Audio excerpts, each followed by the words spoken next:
Assalamu alaikum, Sheikh. I'll be very quick. My question is about the media and how they always attack the Muslims or Islam in particular. While for some certain things, for example, about gays, they always attack us and the teachings towards this matter, for example.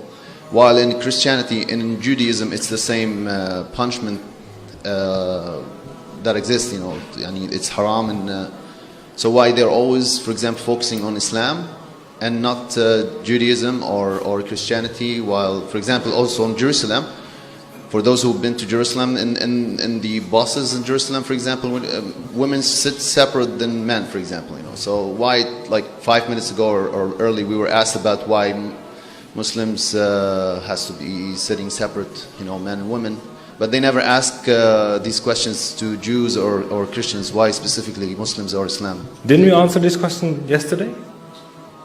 And you said that you need to ask the media. Yeah, it's true. Yeah. But he needs an answer. But he was not here. But the other people were here. The other people will suffer because of you. The answer is very simple. Islam is the truth. And Christianity and Judaism are not the truth. Could I give a comment regarding this topic? May I, Sheikh? You are the big boss. Yep, but you are the Sheikh. No. You are the doctor. Yes. MashaAllah. Can we have the camera? Can we have this camera focusing on all the audience here? Can we have this camera focusing on all the audience? Because every now and then, every time we have a conference, every time we invite a speaker, they always can come with the same accusations. This speaker supports death penalty for homosexuals. This speaker supports death penalty for this crime or that. He is homophobic. They subjugate women, etc., etc., etc. It's the same old stuff coming all the time. And we always try to tell them, I always try to tell them that, look, it's not that speaker that we're inviting who has these extreme radical views, as you say. These are general views that every Muslim actually has. Every Muslim believes in these things. Just because they're not telling you about it, or just because they're not out there in the media, doesn't mean they don't believe in them. So I will ask you, everyone in the room, how many of you are normal Muslims? You're not extremists, you're not radical, just normal Sunni Muslims. Please raise your hands. Everybody, mashallah, subhanallah. Okay, take down your hands again. How many of you agree that men and women should sit separate? Please raise your hands. Everyone agree. Everyone agree. Brothers and sisters. Subhanallah. So it's not just these radical sheikhs then. Allahu Akbar. Next question. How many of you agree that the punishments described in the Quran and the Sunnah, whether it is death, whether it is stoning for adultery, whatever it is, if it is from Allah and His Messenger, that is the best punishment ever possible for humankind, and that is what we should apply in the world. Who agrees with that? Allahu Akbar. Are you all radical extremists? Subhanallah. So all of you are saying that you are common Muslims, you all go to the different masajids, Norway, or are you like a specific sect, like the Islam net sect or anything like that? Are you like that? No. Are you like that? Please raise your hand if you're like this extreme Islam net sect or anything like that. No one. Allahu Akbar.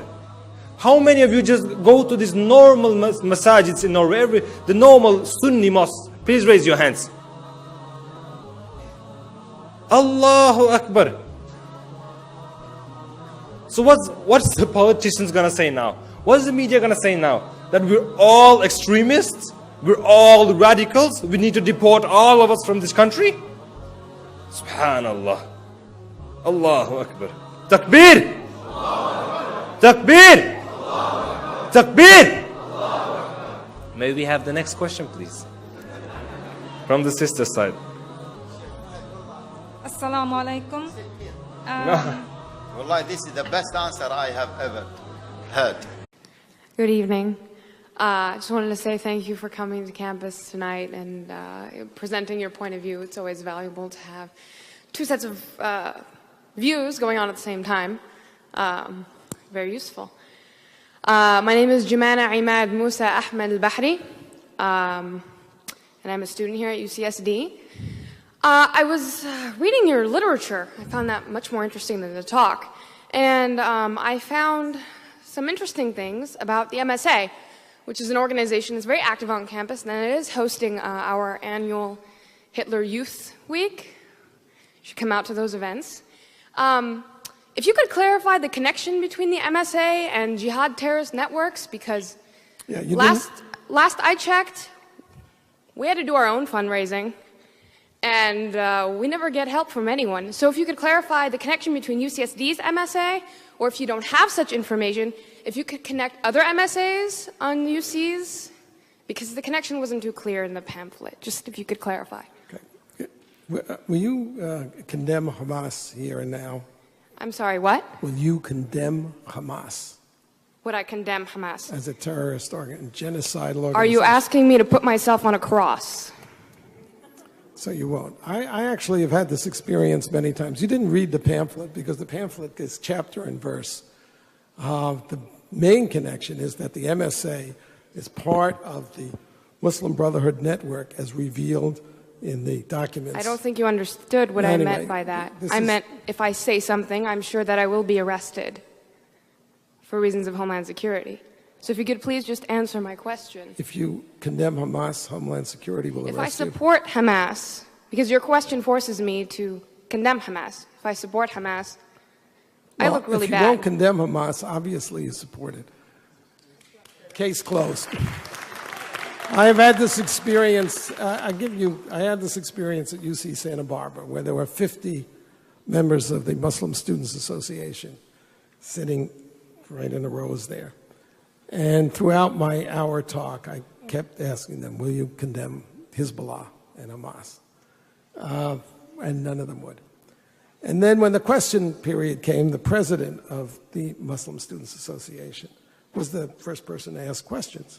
And I said, before you start, will you condemn Hezbollah? And he said, well, that question is too complicated for a yes-no answer. So I said, okay, I'll put it to you this way. I'm a Jew. The head of Hezbollah has said that he hopes that we will gather in Israel so he doesn't have to hunt us down globally. For it or against it? For it. Thank you. Thank you for coming and showing everybody what's here. And you're wearing a terrorist neckerchief.